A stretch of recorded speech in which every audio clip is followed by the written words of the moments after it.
Conflict is happening everywhere in the planet, in so many forms.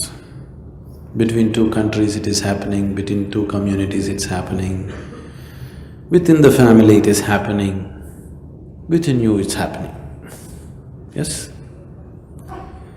But it is only because there is conflict within you, there is a possibility of conflict outside of you, isn't it? Because there is violence within you.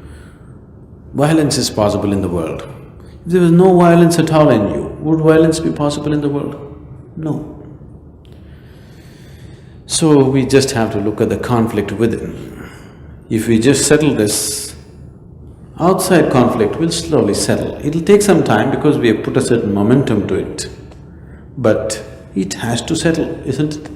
If all of us become truly peaceful human beings, no conflict within us, would Bombay be peaceful? Do we have to separately start a campaign for peaceful Bombay? No.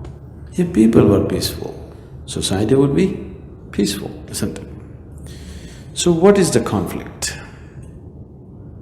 The conflict is just this: you got identified with things that you are not. You're identified with many things that you are not, isn't it?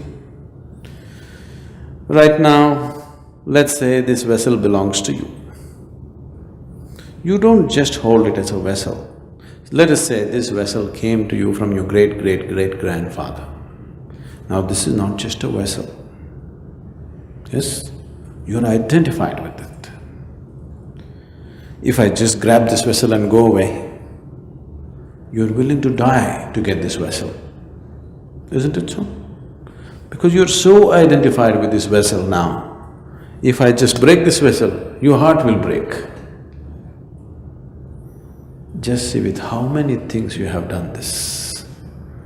From the clothes that you wear, to the people who live with you, the house that you live in, the things that you own and possess, everything has become you, isn't it? Yes? So what is you is not here, what is you is spread all over the place. When you're spread all over the place, naturally, wherever you move, it gets entangled somewhere.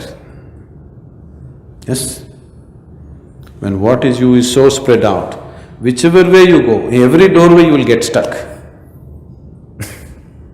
That's what is happening.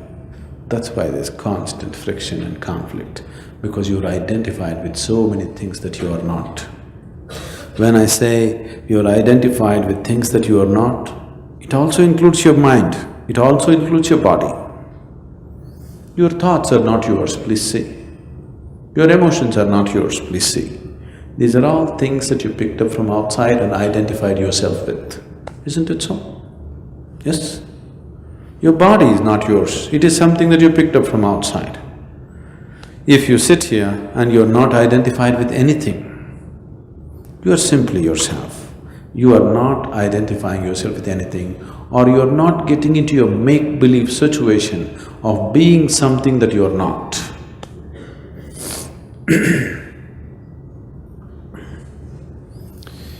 A man went to the psychiatrist. He went and said, "Doctor, all the time I think I'm wet paint. I'm afraid to touch anybody, I don't want anybody to touch me because I think I'm wet paint."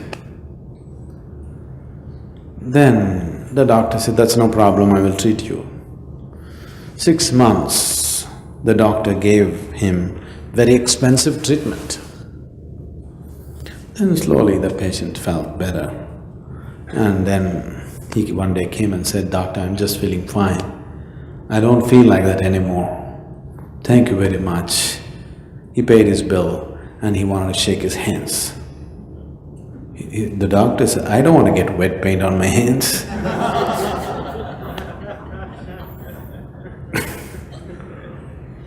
Once you're identified with things that you're not, you're hallucinatory in nature, isn't it? And all the conflict is coming simply because you're not in touch with reality. You're hallucinatory. Your thoughts, your emotions are all coming from certain identifications, isn't it so? If you can sit here, this Shambhavi will do to you. If you sit here, you will see your body is here, your mind seems to be somewhere out there and you are somewhere else.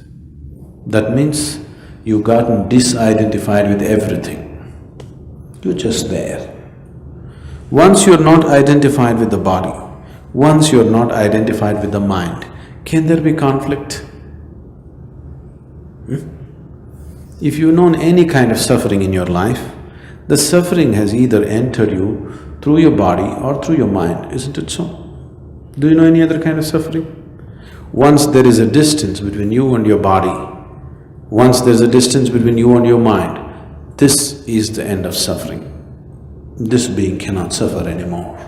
Question of conflict doesn't arise.